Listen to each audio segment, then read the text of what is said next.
Hello. Madumi na nga. Sa kanya. Oh, madumi na. Tag-inang dumi ay. Yes, lagi pala daw to.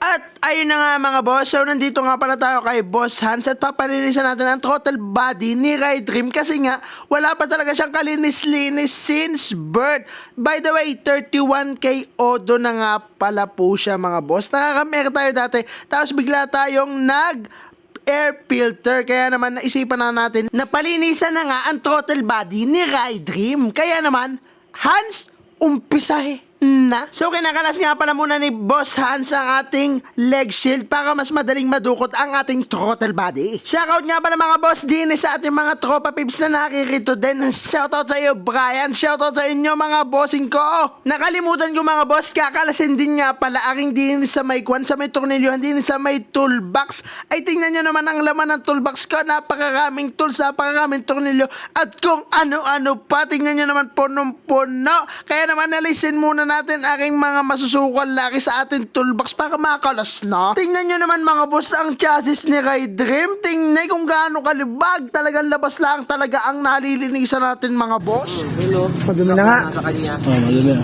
Tag-inang dumi ay. Tapos throttle body. Agad-agad nga mga bossing ko, pinagkakalas na ni Boss Hans sa mga kalamnan na ring total body ni Ride Dream. Ayan mga boss, napakasolid niya maglinis, promises. By the way, ang ginamit nga pala niyang panlinis mga boss, yung RS8. After nga malinisan mga boss ang ating throttle body, syempre ikakabit na agad dyan ni Boss Hans para tayo madali at sayang ang oras. Aba, syempre naman mga boss, hindi mawawala ang ating sound check para matono ang ating throttle body.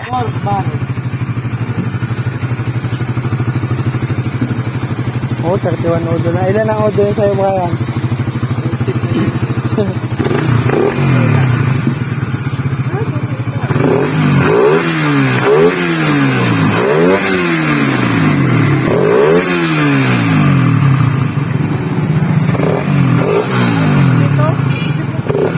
So yun mga boss, tapos na, ayos na, all goods na all goods. At yun lang sa sunod ay, love you!